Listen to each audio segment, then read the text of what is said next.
వర్షాలకు నష్టపోయిన రైతులను ప్రభుత్వం తక్షణమే ఆదుకోవాలని కరీంనగర్ ఎంపీ బండి సంజయ్ డిమాండ్ చేశారు. కరీంనగర్ జిల్లా ముస్తాబాద్ మండలం గన్నెవారిపల్లెలో పంట పొలాలను పరిశీలించారు. తమను ప్రభుత్వం ఆదుకోవాలని మహిళా రైతులు వాపోతున్నారు. కన్నీటి పర్యంతమయ్యారు. రైతులకు పంట మొదలు నుండి డబ్బులు చేతికి అందే వరకు అన్ని ఇబ్బందులేనని చెప్పారు. ఫసల్ బీమాను అమలు చేయమన్నా గుర్తు చేయలేదని గుర్తు చేశారు. గత ప్రభుత్వం ఒక్క రైతుకు నష్టపరిహారం ఇవ్వలేదన్నారు. ఈ ప్రభుత్వం ఎంతమంది రైతులకు బోనస్ ఇచ్చారని తెలిపారు.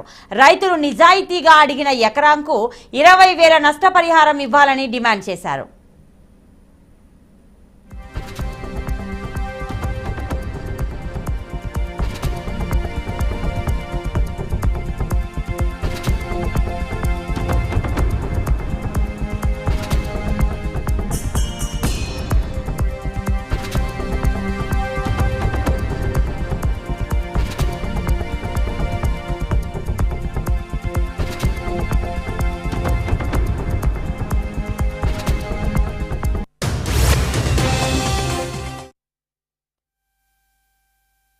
మాలంటోళ్ళు చేంజ్ చేస్తాం, మేము ఒక భరోసా కల్పిస్తాం, ఒక ధైర్యాన్ని కల్పిస్తాం వాళ్ళకి. బట్ ఇక 10,000 రూపాయలు ఇస్తున్నారు, అటే పోయినాయి. ఇలా ఫసల్ బీమాను అమలు చేయమని చెప్పాను. ఫసల్ బీమా ఎందుకు? ఒక్కొక్క రైతుకు 5 లక్షల రూపాయలు నష్టం మేమే ఇస్తాం. దాని ఫసల్ బీమా పంటల బీమా పథకం అన్నాడు.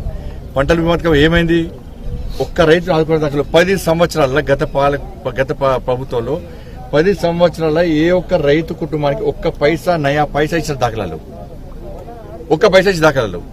అనేక సందర్భాల్లో రైతులు ఇదే జిల్లాలో పంటను మొత్తం అగ్గిపెట్టి ఆల్చుకున్నారు, ఆత్మహత్యలు చేసుకున్నారు, అనారోగ్యానికి గుండె వాళ్ళు చచ్చిపోయారు, చాలా మంది వడ్ల కుప్పల మీద చచ్చిపోయారు ఇదే జిల్లాలో. గత ప్రభుత్వం యొక్క ముఖ్యమైన జిల్లా, ముఖ్యమంత్రి కొడుకు తనయుడిన జిల్లా గతంలో. అప్పుడు ఆ ప్రభుత్వం అట్లా మోసం చేసింది. ఈ ప్రభుత్వం వచ్చింది, వాళ్ళ రైతులు లేక ఇబ్బంది పడుతున్నారు, కరెంటు లేక ఇబ్బంది పడుతున్నారు. ఇవాళ లాస్ట్కు ఇవాళ అకాల వర్షాల వల్ల ఇలా పంట నష్టం జరిగింది. ఈ ప్రభుత్వం ఏం చేసింది? ఇవాళ ఒక్కొక్క ఎకరానికి రైతు భరోసా పెడుతుంది 15,000 రూపాయలు ఇస్తున్నారు. కౌలు రైతులకు కూడా 15,000 రూపాయలు ఇస్తున్నారు. ఎంతమందికి వేసారు?